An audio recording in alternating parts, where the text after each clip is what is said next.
बिस्मिल्लाहिर्रहमानिर्रहीम। Short hand के एक नए कॉन्सेप्ट के साथ आपकी खिदमत में हाजिर हूँ, जिसे हम हाविंग के नाम से याद करते हैं। हाविंग मीन्स हाफ करना। हाफ मीन्स हम स्ट्रोक्स को हाफ कर लेते हैं लेंथ में। हमारे पास दो तरह के स्ट्रोक्स हैं, कुछ लाइट स्ट्रोक्स हैं, कुछ हेवी स्ट्रोक्स हैं। हम लाइट स्ट्रोक्स को भी हाफ करते हैं, हेवी स्ट्रोक्स को भी हाफ करते हैं। सवाल यह है कि हम हाफ करते क्यों हैं? जब भी किसी स्ट्रोक को हाफ किया जाता है तो उसके एंड में एक स्ट्रोक ऐड करके पढ़ा जाता है। तो हम कौन कौन से स्ट्रोक्स ऐड कर सकते हैं? तो आपके सामने मैंने दो स्ट्रोक्स लिखे हैं, ठ और ड, यानी हम टी और डी के लिए स्ट्रोक्स को हाफ करते हैं। अभी इनकी आवाजों से भी और इनके स्ट्रोक से भी अंदाजा होता है। ठ जो है वो लाइट स्ट्रोक है, यहाँ पे लाइट स्ट्रोक ड्रा हुआ है। ड जो है हेवी स्ट्रोक है, यहाँ पे हेवी स्ट्रोक भी ड्रा हुआ है। तो हम जो लाइट स्ट्रोक्स को हाफ करते हैं तो टी के लिए हाफ करते हैं, यानी उनके एंड में हम टी पढ़ते हैं। जो हेवी स्ट्रोक्स को हाफ करते हैं उनके एंड में डी पढ़ते हैं। ये कब और कैसे? इससे पहले आप दो और चीजें समझें।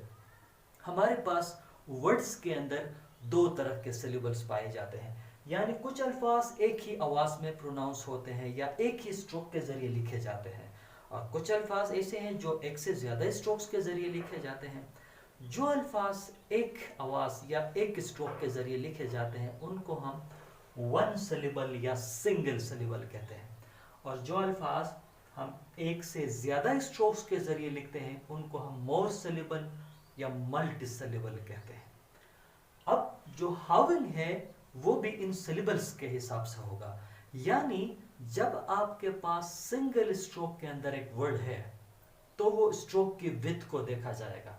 वो स्ट्रोक लाइट है तो ठ के लिए हाफ होगा, वो स्ट्रोक हेवी है तो ड के लिए हाफ होगा। कब? सिंगल सिलेबल में। जब आपके पास एक से ज्यादा स्ट्रोक्स हैं यानी मल्टी सिलेबल हैं तो वो वहां पे आपने जिस स्ट्रोक को भी हाफ किया है तो वो टी के लिए भी हाफ हो सकता है, डी के लिए भी हाफ हो सकता है। वो डिपेंड करता है उस वर्ड पे कि उसके एंड में क्या आता है। ठ आता है तो भी हाफ होगा, ड आता है तो भी हाफ होगा जब मल्टी सिलेबल होगा। नहीं, अगर सिंगल सिलेबल होगा तो स्ट्रोक के विड्थ को देख के लाइट है तो लाइट स्ट्रोक के लिए, हेवी है तो हेवी स्ट्रोक के लिए हाफ होगा। यहाँ पे आपके सामने एग्जांपल्स है लाइट स्ट्रोक के, जैसे नोट न है यानी एन है, एन के बाद यानी एन को हम ओरिजिनली यूं लिखते हैं और नोट को यूं लिखा जाएगा, यूं।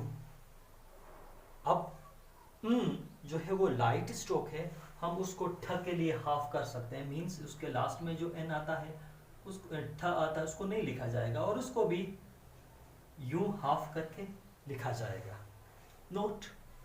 इसी तरह एक्ट, ख लाइट स्ट्रोक है तो ठ के लिए हाफ कर सकते हैं, यानी एक्ट आप ओरिजिनली हम यूं लिखते हैं। तो अब इस तरह पूरा लिखने की जरूरत नहीं है, बस आप ख को हाफ करते हैं तो उसके एंड में टी पढ़ा जाएगा, एक्ट। इसी तरह कोट, ख बी लाइट स्ट्रोक है उसके एंड में हम टी पढ़ेंगे, कोट। मैट, बी लाइट स्ट्रोक है उसके एंड में भी हम टी पढ़ेंगे क्योंकि सिंगल स्ट्रोक है तो सिर्फ ठ के लिए ही हाफ होगा। इसी तरह वेट, व जो है वो लाइट स्ट्रोक है, उसको जब हम हाफ करते हैं तो उसके एंड में टी पढ़ेंगे। इसी तरह यट, यह भी लाइट स्ट्रोक, उसको भी हाफ करते हैं तो उसके एंड में कंफर्म है कि ठ ही है। अब आते हैं हेवी स्ट्रोक की तरफ। आधे स्ट्रोक्स हमारे पास शॉर्ट हैंड में हेवी है। अब हेवी स्ट्रोक जैसे ब है, ब को अगर हम किसी भी सूरत में यानी सिंगल स्ट्रोक की सूरत में हाफ करते हैं तो उसके एंड में कंफर्म है कि डी है, जैसे कि बेड, डाइड। अब देखें हम इस डाइड को पूरा लिखते हैं, अब ड को जब हम हाफ करते हैं तो उसके एंड में कंफर्म है कि डी है, यानी पूरा डाइट यू लिखा जाएगा, डाइड। अब इस पूरे ड को लिखने की जरूरत नहीं है, बल्कि इस ड को भी हाफ करेंगे। हाफ क्यों करेंगे? उसके एंड में डी एड होगा, डाइड। इसी तरह गॉड, ग हेवी स्ट्रोक है, ग के एंड में हम डी पढ़ेंगे, गॉड। गुड फिर से ग है और उसको भी हम डी के लिए हाफ कर सकते हैं। अब आते हैं मोर सिलेबल की तरफ। जब हम मोर सिलेबल में आते हैं तो वर्ड टू वर्ड वेरी करता है, यानी आप दो लाइट स्ट्रोक्स को भी हाफ करते हैं तो उनके एंड में डी आ सकता है, जैसे आस्क्ड, बी लाइट है, ख बी लाइट है, हमने सेकंड वन को हाफ किया हुआ है। हालांकि दोनों स्ट्रोक्स लाइट है तो उनके एंड में ठ आना चाहिए ना, नहीं, ये तब होगा जब स्ट्रोक एक होगा, सिंगल स्ट्रोक होगा। जब आपके पास स्ट्रोक्स दो हैं तो वो ठ और ड दोनों के लिए हाफ हो सकते हैं। तो आस्क्ड, इसके एंड में डी है, हम हाफ कर सकते हैं। टॉक्ड, ठ बी लाइट है, ख बी लाइट है, उसके बावजूद हमने डी के लिए हाफ किया हुआ, सेकेंड स्ट्रोक हाफ है, उसके एंड में हम डी पढ़ेंगे। ठ आता है, टॉक्ड, अगर लफ्ज है ठ बी आता है तो बी इस तरह ही लिखा जाएगा। रीच्ड, अब आर बी लाइट, छ बी लाइट है, लेकिन उसके बावजूद हमने ड के लिए हाफ किया हुआ। इसी तरह लेफ्ट, ल बी लाइट है, बी लाइट है, लेकिन उसके बावजूद हम ठ और ड दोनों के लिए हाफ कर सकते हैं। तो ये लफ्ज है लेफ्ट, तो ठ के लिए भी हाफ होगा। अगर लेफ्ट अगर कोई लफ्ज है तो उसके लिए भी इसी तरह ही हम हाफ कर सकते हैं। अब हेवी स्ट्रोक्स पे आ जाए। चार्ज्ड, छ लाइट है, र बी लाइट है, जबकि ज हेवी है, यानी इसमें तीन स्ट्रोक्स है। हम किसी भी स्ट्रोक को, जिस स्ट्रोक के एंड में ठ ड आता है, उस स्ट्रोक को हाफ करेंगे, भले वो पहला हो, दूसरा स्ट्रोक हो या तीसरा हो। यहाँ पे हम लास्ट वन को हाफ करते हैं और उसके एंड में हमें कंफर्म है कि ड है, हालांकि वहां ठ होता है तब भी हम हाफ कर सकते हैं। चार्ज, एब्सेंट, एक स्ट्रोक हेवी है, एक लाइट है, लेकिन हम जिसके लिए हाफ करते हैं वो ठ है, हालांकि पहला स्ट्रोक ही हेवी है, तो ड के लिए होना चाहिए नहीं। क्यों? क्योंकि वो सिंगल सिलेबल में होता है, यहाँ पे मल्टी सिलेबल है, तो एब्सेंट ठ के लिए हाफ हो सकता है। एग्जैक्ट, एग, यहाँ पे पहला स्ट्रोक हेवी है, दूसरा स्ट्रोक लाइट है, और हम हाफ कर रहे हैं लाइट के लिए यानी ठ के लिए, एग्जैक्ट, तो हम ठ के लिए भी हाफ कर सकते हैं, ड के लिए भी हाफ कर सकते हैं। यानी स्ट्रोक्स ज्यादा होंगे तो ठ और ड दोनों के लिए कोई भी स्ट्रोक हाफ हो सकता है।